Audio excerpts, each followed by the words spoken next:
What is up, my maniacs? I'm also Maniac, and today I'm reviewing possibly the most diverse movie in the Friday the 13th series, Jason Goes to Hell, The Final Friday. Spoiler alert, it's not. Released on Friday, August 13th, 1993. It grossed $15.9 million on a $2.5 million budget. It stars John D. LeMay as Steven and Kane Hodder back for his third outing as Jason. After the overall disappointment of Part 8, Paramount shuffled the series off to New Line, and producer Sean Cunningham gave complete control to film school student Adam Marcus. His lack of experience definitely shows, but that doesn't stop the movie from being entertaining. Let's see why that is by starting with the characters. The characters in this movie are some of the best in the series. Everybody is memorable for something, even the campers who acted as filler characters gave us some pretty fucking gnarly deaths. First off, even though this character comes out of nowhere but seemingly knows everything about Jason, Creighton Duke is pretty cool. This guy has charisma and he's just plain awesome. Steven is also a great protagonist because you can tell he cares and he has determination. He's also pretty funny. Actually, most of the cast can be funny when the movie calls for it. But one character in this movie that isn't funny is Diana Voorhees, but that's fine because the script doesn't call for her to be funny. But one character I do think is underrated from this franchise is Vicky. She's so caring and loving with Jessica and baby Stephanie, and she's also badass with the way she takes it to Jason so that Steven and Jessica can get away. A noble sacrifice for an oft-overlooked character. I'm going to give this a Hangout rating. The story in this is solid, but not for a Friday 13th film. Saunter just the demon worm in the room. The absolute worst part about this movie is the body swapping aspect. It comes out of nowhere and they try to introduce this new bit of mythology in the ninth entry in the series. It doesn't make sense in the context of this franchise and definitely makes it the most fantastical in the series. Reminded me more of an Evil Dead sequel than anything. And I think that's intentional given the fucking Necronomicon and the Kandarian dagger make an appearance. This could be a good thing if it wasn't a Friday 13th movie, but it is, and therefore it's a very big negative. That's not the only thing that doesn't make sense. For instance, how did a single teen mother afford such a big house? I know Elias didn't give a shit, so that really doesn't make sense. I will say though that the opening does a pitch-perfect job of emulating the feel of the first four movies. The music, the atmosphere, that sense of tension and unease that perfectly builds up to Jason's eventual appearance is really well done. The opening itself could work as a good little short film, but then Jason gets blown the fuck up and that's the last we'll see of him until the last 10 minutes. It's a neat little bait and switch, but we go to see Jason in these movies, and swapping him out for regular people just doesn't do it for me. Here I'm complaining about not enough Jason when the last one I said there was too much Jason. There's a nice little middle ground in there somewhere. But the main reason I don't think this movie is as bad as people say it is because it's funny. It's entertaining, and if it's one thing I want from a movie, it's to be entertained. In this aspect, the movie has succeeded.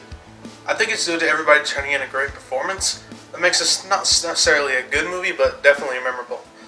So with everything said, I'm going to give the story a Prometheus rating. Now, on to the man himself.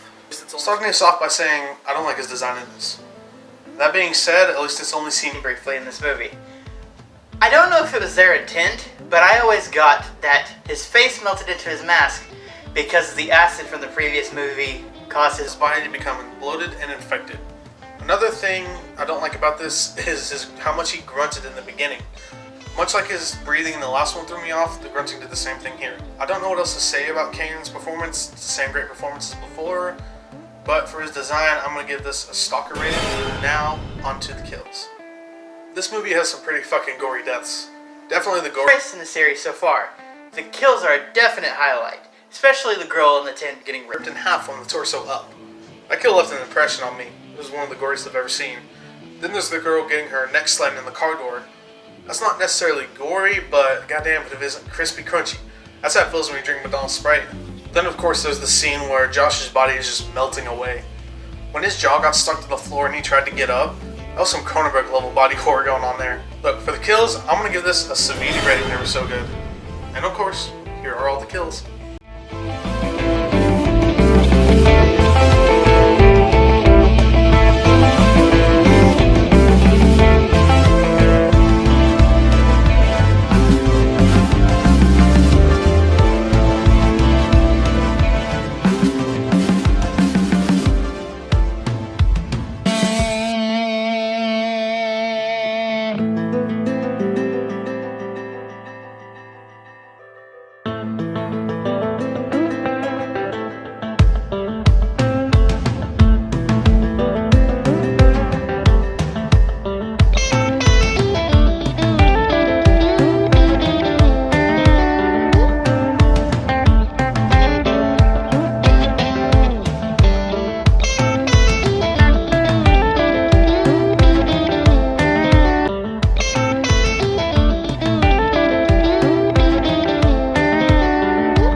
So we've discussed what's wrong about this movie and what's right about this movie. As far as if the wrong outweighs the right, I'm going to have to say no.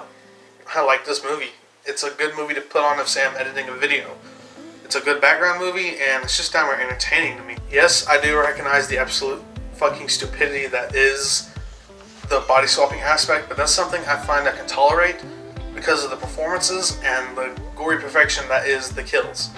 Now, to address this asshole. Hey, you want to stop trying to jump into my body while I'm doing my review? What the hell are you talking about? You're jumping into my body. Okay, that's ridiculous. I think I would know if I was the correct body. Okay, well, you're not, so I'm going to politely tell you to fuck off.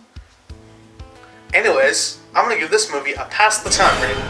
Join me next time where the air's going to get a little bit tighter for Mr. Voorhees. Until then, bye-bye.